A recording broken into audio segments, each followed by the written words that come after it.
Hi friends,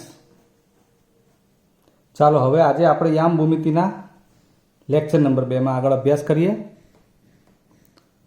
એની શરૂઆત કરીએ જે છે એમાં આપણે અંતરસૂત્ર જોયું છે અને એ અંતરસૂત્રનો જે ઉપયોગ કરવાના છીએ ત્રિકોણમાં કે ચતુષ્કોણમાં, તો એ પરિણામો દાખલા તરીકે ત્રિકોણ હોય તો એ સમદ્વિભુજ છે કે સમભુજ છે, ચતુષ્કોણ હોય તો સમાંતર બાજુ, ચોરસ, લંબચોરસ, એટલે એના પ્રકારોની જે ચર્ચા કરવી હોય,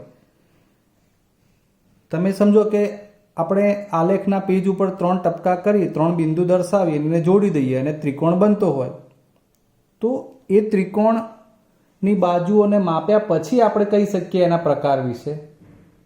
પણ અંતરસૂત્રની મદદથી આપણે શું કરવાનું છે કે એની અંદર એટલે 3 બિંદુ જે આપેલા હોય એ 3 બિંદુ એમાં PQR હોય તો એના અંતર PQ, QR અને PR ઉપરથી આપણે નક્કી કરવાનું હોય કે આ અંતર મળ્યા પછી આ અંતર 3 સરખા થાય છે, 2 સરખા થાય છે, 3માંથી એક પણ સરખું નથી થતું. તો એ પ્રમાણે આપણે એના પ્રકાર કહી શકીએ.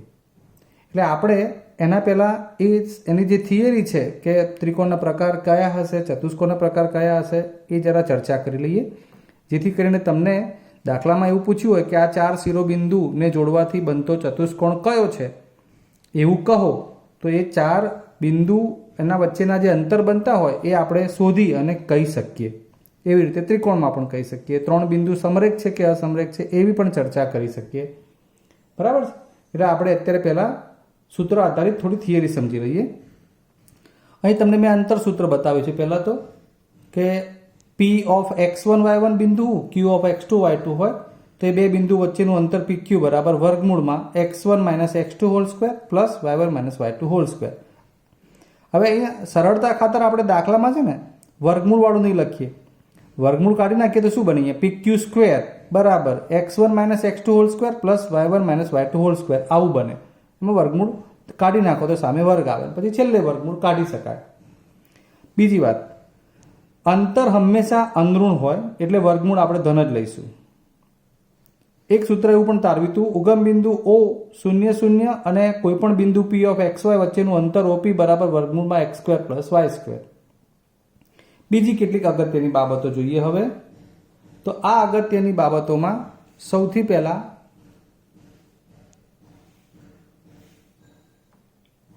અંતર માટે તો AB > 0 હોય તો હંમેશા એ અંતર અંદરૂણ જ હોય એવું આપણે કહીએ છીએ. આ એવું બતાવે છે કે A અને B બે બિંદુ વચ્ચેનું અંતર છે અને તે કાં શૂન્ય હોય કાં ધન હોય, > 0. જો A બરાબર B એટલે કે A અને B બિંદુ વચ્ચેનું જો બંને સરખા હોય, એક જ સ્થળે હોય, તો એમની વચ્ચેનું અંતર 0 થાય. પછી લખ્યું છે AB વત્તા BC > AC. AB વત્તા BC > AC તો ABC અસમરેખ બિંદુઓ હોય. એ કેવી રીતે સમજી શકાય કે અસમરેખ બિંદુઓ હશે તો ત્રણેય એક જ રેખામાં નહીં હોય. આ માનો કે A બિંદુ હોય, આ B બિંદુ હોય અને આ C બિંદુ હોય, તો આ AB અંતર, આ BC અંતર એના કરતાં AC અંતર એ નાનું જ બનતું હોય, અસમરેખ થતા હોય ત્યારની વાત છે. પણ જો ABC સમરેખ બિંદુઓ હોય, સમરેખ હોય એટલે એક જ રેખામાં હોવાના, તો આ ABC આ એક રેખામાં છે, તો આ AB અંતર અને આ BC અંતર માનો કે 3 એકમ હોય, આ 4 એકમ હોય, તો આખું એ અંતર એ 3 + 4 7 એકમ થાય. એટલે લખી શકાય કે AB વત્તા BC બરાબર AC, જ્યાં B બિંદુ એ A અને C ની વચ્ચે છે એવું હોવું જરૂરી છે. નહીતર શું હોય, C બિંદુ વચ્ચે હોય તો એ પ્રમાણે AC વત્તા BC બરાબર AB થતું હોય. ક્લિયર? એટલે એ એની વાત છે. ત્રિકોણ માટે ચર્ચા કરીએ તો ત્રિકોણ ABCના પ્રકાર વિશે સમજવું હોય તો સૌથી પહેલા આપણે 3 બાજુની ચર્ચા કરીએ. જો ત્રિકોણની ત્રણેય બાજુ સમાન હોય, ABC ત્રિકોણની ત્રણેય બાજુ સમાન થાય તો ત્રિકોણ સમભુજ અથવા તો સમબાજુ બનવાનો છે, એ આપણને ખબર છે. આ ત્રિકોણ ABC એની 3 બાજુ સમાન હોય તો એને સમભુજ ત્રિકોણ કહીએ છીએ. બરાબર. આ બન્યો સમભુજ ત્રિકોણ, ત્રણેય બાજુ સમાન. AB અને BC બે સમાન હોય અને AC એટલે કે કોઈ પણ બે બાજુ સમાન હોય અને ત્રીજી ના હોય.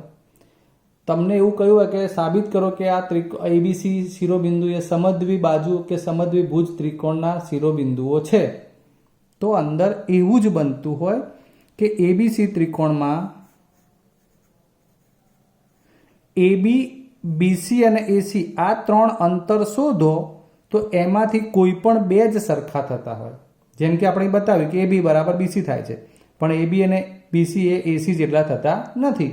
માનો કે AB બરાબર BC જ થતું હોય તો બે બાજુ સમાન હોય એટલે એને સમદ્વિભુજ કહેવાય. વિષમભુજ, વિષમભુજ તો સહેજે ખબર પડી જાય કે ત્રણેય બાજુ અલગ અલગ જ હોય, આ અલગ હોય, આ અલગ હોય અને આ અલગ હોય. એને આપણે વિષમભુજ ત્રિકોણ કહીશું. AB, BC અને AC ત્રણેયમાં એક પણ માપ સમાન હશે નહીં બીજા સાથે. AB સ્ક્વેર વત્તા BC સ્ક્વેર બરાબર AC સ્ક્વેર, આ સૂત્ર લખતા જ ખબર પડવી જોઈએ કે અહીં કોઈ એક બાજુનો વર્ગ એ બાકીના બેના વર્ગોના સરવાળા જેટલો થયો છે, એટલે આ બન્યો પાયથાગોરસનું ટાઇટલનો નિયમ, જેમાં B કાટખૂણો હોય તો એની સામેની બાજુ AC સ્ક્વેર થતી હોય એટલે કાટકોણ ત્રિકોણ બનતો હોય. આમ એટલે આપણને એવું કહ્યું હોય કે આ સાબિત કરો કે કાટકોણ ત્રિકોણના શિરોબિંદુઓ છે. મૂળ વાત સમજજો હો મિત્રો.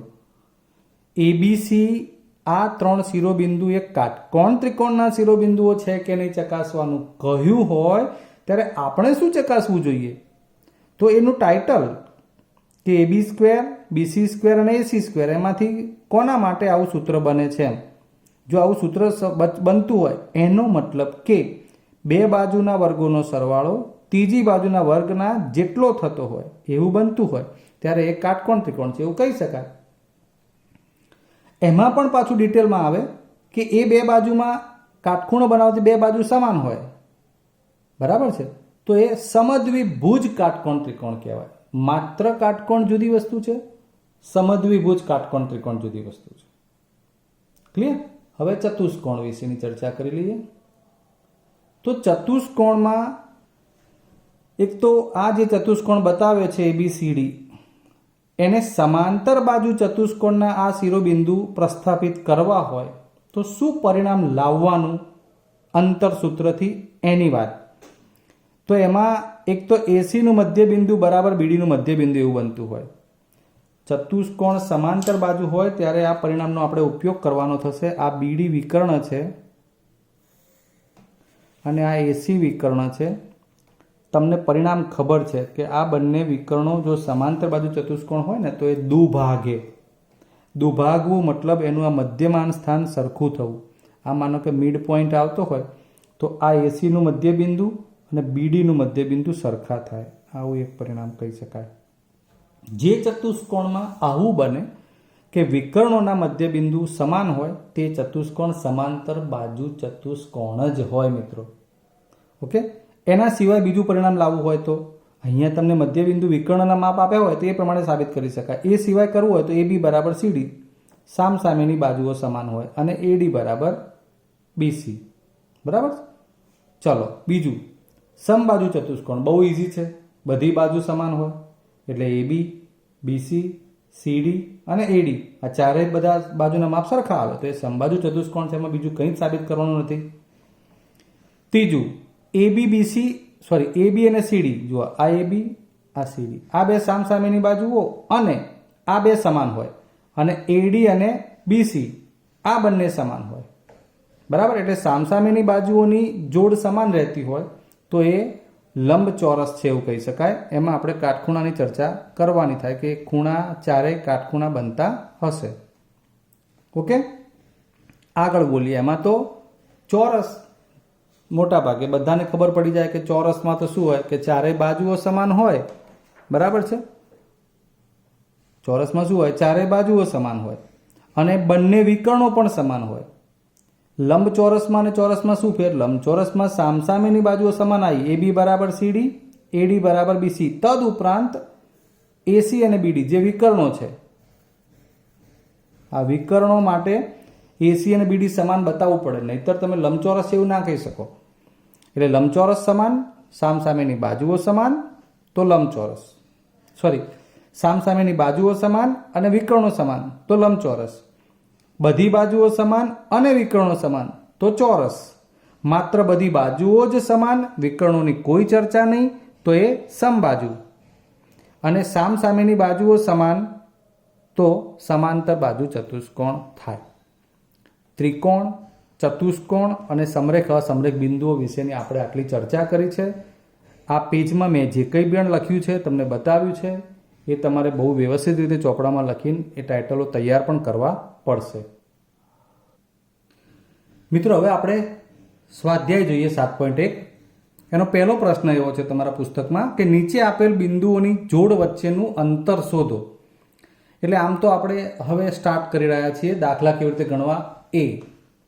તો આપણે અહીંયા શરૂઆત છે એટલે એવું લઈશું કે એ બિંદુ કે જેને 2, 3 તથા બી બિંદુ કે જેને 4, 1 એવું લેતા. હવે અંતર શોધવાનું સૂત્ર છે આપણી પાસે, જે વર્ગ પ્રમાણે લખીશું સરળતા ખાતર. મેં તમને આગળ વાત કરી હતી, x1 - x2 whole square plus y1 - y2 whole square. બરાબર છે. આ શું થયું? AB સ્ક્વેર એટલે એ અને બી બિંદુ વચ્ચેના અંતરનો અત્યારે વર્ગ કહેવાય. સૂત્ર પ્રમાણે બંનેના x યામોની બાદબાકીનો વર્ગ વત્તા y યામોની બાદબાકીનો વર્ગ. ઓકે, હવે શરૂઆત કરીએ. તો આ એ બિંદુ માટે x યામ, બી બિંદુ માટે આ x યામ. એટલે આ x1 આ x2 2 - 4 વર્ગ વત્તા y1 - y2 એટલે y1 એટલે આ પહેલા બિંદુનો યામ એને y1 કહીએ, બીજા બિંદુનો યામ એને y2 કહીએ. 3 - 1 એનો વર્ગ. ક્લિયર? તો 2 - 4 એટલે -2 નો વર્ગ, 3 - 1 એટલે +2 નો વર્ગ. -2 નો વર્ગ તો ધન 4 જ થવાનો છે, વત્તા 2 નો વર્ગ એ પણ ધન 4 થવાનો છે.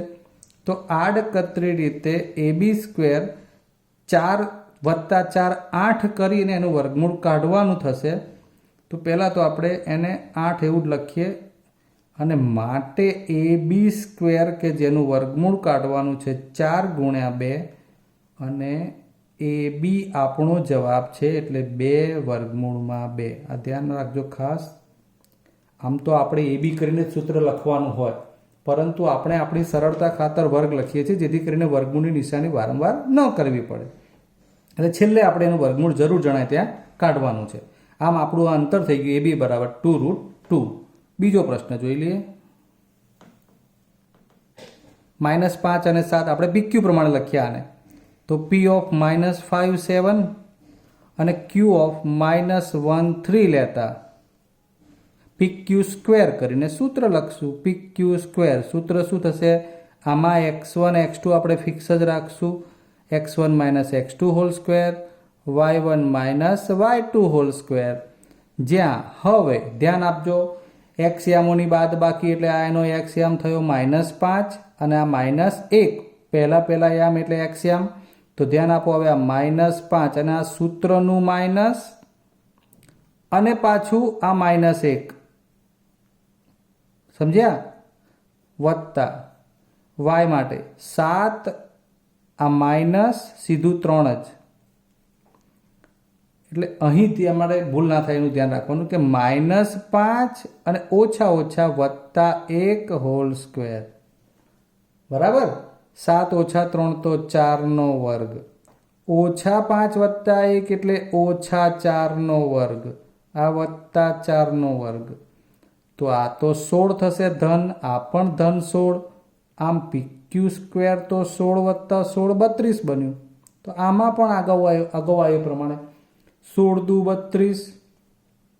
આ PQ સ્ક્વેર બરાબર છે ને. હવે વર્ગમૂળ કાઢીશું ત્યારે આ 16 નું વર્ગમૂળ 4 અને 2 નું √2. આ આપણો જવાબ. સમજણ પડી ગઈ મિત્રો તમને?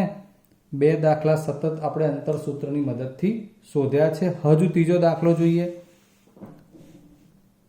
દાખલા નંબર 3 એ તમને આપ્યો છે આ રીતે. એક બિંદુ AB છે અને બીજું -A -B. ક્લિયર?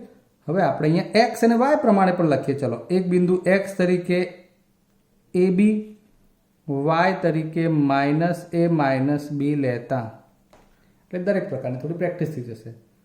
લખવાનું છે શું?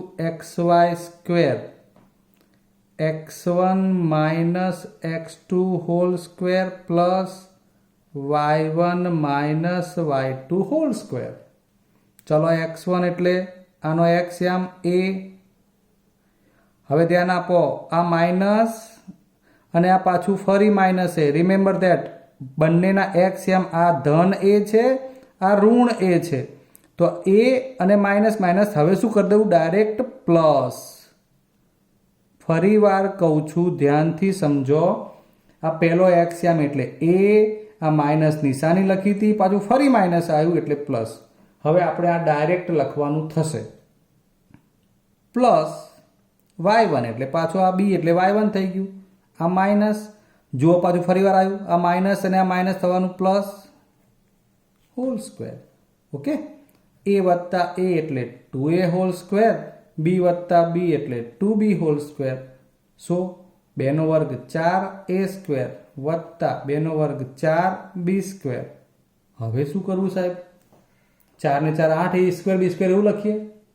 ના મિત્રો, સરવાળો છે, એવું નહીં થાય. તો કઈ વાંધો નહીં, xy સ્ક્વેર બરાબર 4 કોમન a સ્ક્વેર વત્તા b સ્ક્વેર. ચલો હવે સીધું જ વર્ગમૂળ જોજો.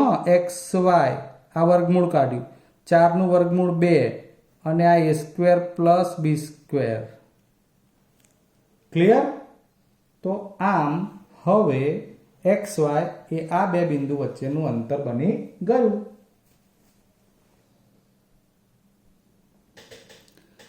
ચલો આ એક્સ્ટ્રા દાખલો છે એક. p of a plus b a minus b, q of minus a plus b અને a પ્લસ b. બરાબર? જોઈએ ત્યારે pq સ્ક્વેર બરાબર x1 minus x2 whole square plus y1 minus y2 whole square. ચલો તૈયાર થઈ જાઓ. હવે x1 એટલે પહેલો યામ a પ્લસ b, ધ્યાન રાખતા જજો. આ x1 તરીકે a પ્લસ b મૂક્યું, x2 એટલે કોણ? Minus a plus b. તો આ માઇનસના હિસાબે બંનેની નિશાની બદલાવી દેવાની આપણે. તો શું થશે? માઇનસ માઇનસ પ્લસ a અને આ માઇનસ b. આટલી ખબર પડે એટલે તમારું કામ સરળ થઈ જશે. ચલો હજુ બીજી વાર આવશે. y1 એટલે કોણ? a minus b. આટલી ધીરજથી તમારે શરૂઆતમાં કામ કરવું પડશે, જાતે દાખલા ગણો ને ત્યારે. પછી આ માઇનસ નિશાની છે અને આ લેવાનું છે એટલે આના હિસાબે બંનેની નિશાની બદલાશે, કારણ કે બે પદ છે. તો આ નિશાની રાખી અને તેને કૌંસ કરીને છૂટું કરો એટલે નિશાની બદલાવાની છે. તો ડાયરેક્ટ લખીએ છીએ minus a minus b whole square. ચાલો ત્યારે હવે અંદર સાદુરૂપ કૌંસમાં પ્લસ માઇનસ b ડીસ્યુમ વધ્યા 2a, પછી અહીંયા પ્લસ માઇનસ a ડીસ્યુમ વધ્યા માઇનસ 2b. તો આ થઈ જશે 4a સ્ક્વેર, પાછું આગળ આવ્યું તે પ્રમાણે 4b સ્ક્વેર બરાબર. pq સ્ક્વેર બરાબર ચાલે છે pq સ્ક્વેર બરાબર 4 common a square plus b square.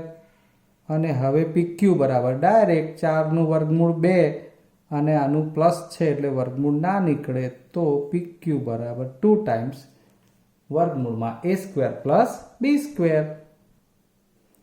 ચાલો મિત્રો, હવે પ્રશ્ન નંબર 2માં તમને એવું આપેલું છે કે એ જે બે બિંદુઓ આપ્યા છે ને એમાં વિભાગ 7.2માં ચર્ચા કરેલ બે શહેરો વચ્ચેના અંતરની નાની વાત છે.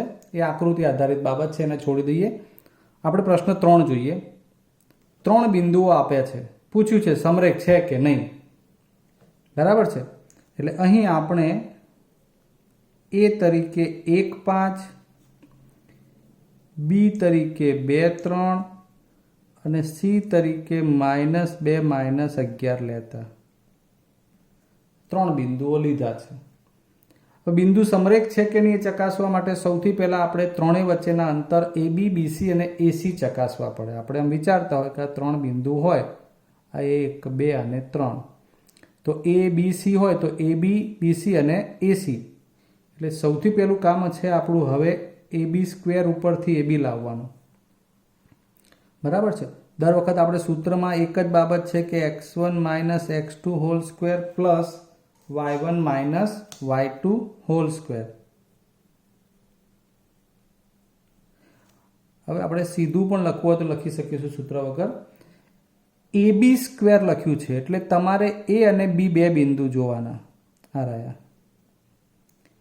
પહેલા x યામોની બાદબાકી એટલે અહીંથી x યામ 1, અહીંથી x યામ એટલે 2. 1 ઓછા 2 નો વર્ગ વત્તા y યામોની બાદબાકી 5 અને 3. 1 ઓછા 2 એટલે -1, 5 ઓછા 3 એટલે +2, ઋણનો વર્ગ ધન, 2 નો વર્ગ 4. AB² બરાબર 5, પણ અહીં AB ની જરૂર છે √5.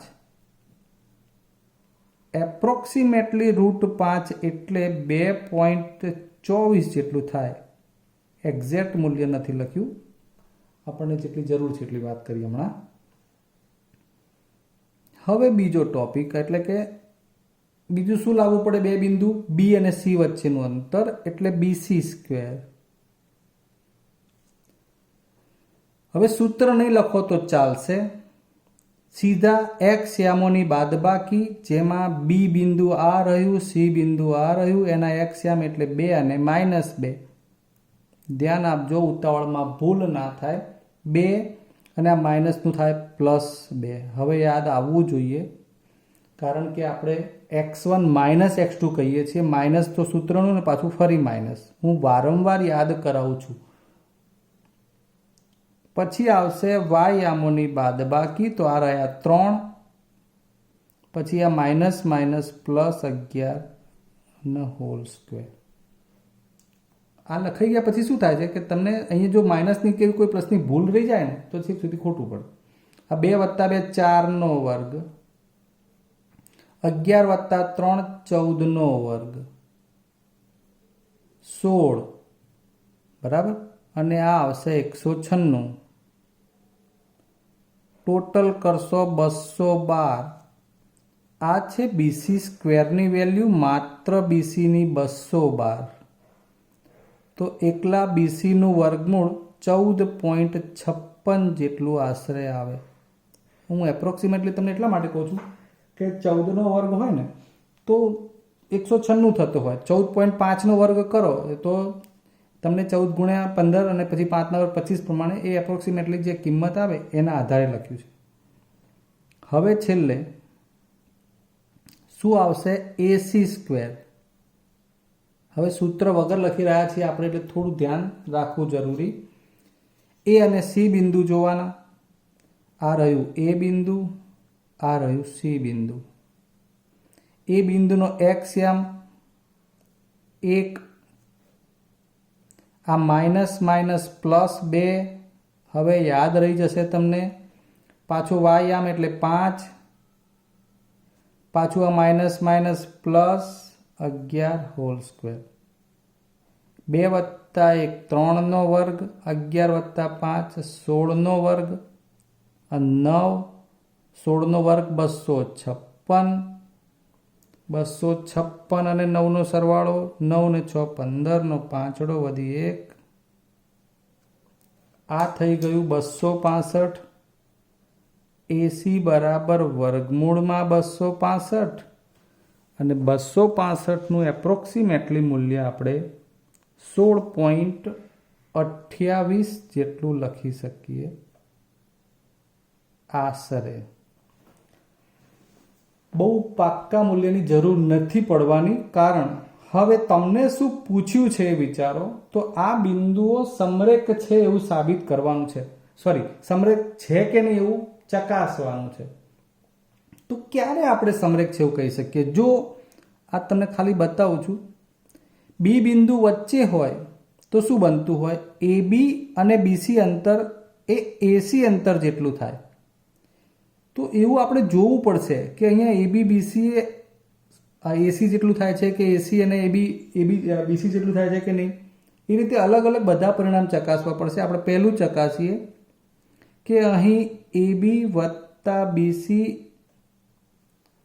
બંનેના માપ એટલે 2.24 વત્તા BC એટલે 14.56 બરાબર 6 ને 4 10 ની 0 વધી 1 5 ને 2 7 ને 1 8 14 ને 2 16 અને એકલું AC કેટલું આવ્યું 16.28 સમજો બરોબર હો। જો બી બિંદુ વચ્ચે હોત અને આ સમરેખ હોત તો AB અને BC નો સરવાળો AC જેટલો થાત પણ એ થતું નથી માટે AB વત્તા BC not equal to AC એવું થાય છે। AB અને BC નો સરવાળો AC જેટલો થતો નથી અને માટે એવું તો શક્ય જ નહીં બને કે બી બિંદુ એ અને C ની વચ્ચે હોય। ખ્યાલ આવ્યો? આ રીતે તમારે ત્રણેય માટે આપણે વિચારવું હોય તો વિચારી શકાય કે એ C બિંદુ વચ્ચે હોય તો શું બનતું હોય અને એ બિંદુ વચ્ચે હોય તો શું બનતું હોય। આપણે ખાલી આ બી માટે ચકાસીને બતાવ્યું છે, તમારે પ્રેક્ટિકલી જોવાનું હવે લખીને આ જ પ્રમાણે બરોબર છે। હું ડાયરેક્ટ લખું છું કે તે જ રીતે જો C વચ્ચે હોય તો AC વત્તા BC બરાબર AB થતું હોય પણ એવું નથી થતું તથા એ વચ્ચે હોય તો AB વત્તા AC બરાબર BC એવું પણ નથી થતું બરાબર છે। આવું દરેક વખતે બને છે માટે આપેલ બિંદુઓ સમરેખ નથી। સમજણ પડી? સમરેખ બિંદુઓ હોત તો આ નોટ ઇક્વલ ટુ છે ને એની જગ્યાએ ઇક્વલ ટુ આવત। ક્લિયર? નેક્સ્ટ તો આજના ટોપિકમાં મિત્રો આપણે બિંદુઓ સમરેખ છે કે નહીં એની શરૂઆતમાં ચર્ચા કરી હતી, ત્રિકોણના પ્રકારની વાત કરી હતી, ચતુષ્કોણના પ્રકારની વાત કરી હતી અને અંતર સૂત્ર આધારિત શરૂઆતમાં અંતર કેવી રીતે શોધવાનું એવા સૂત્રોનો ઉપયોગ કર્યો અને એક સમરેખ કે અસમરેખ બિંદુનો એક્ઝામ્પલ જોયો છે। બાકીના એક્ઝામ્પલ હવે આવતી વખતે લઈશું। જય હિન્દ।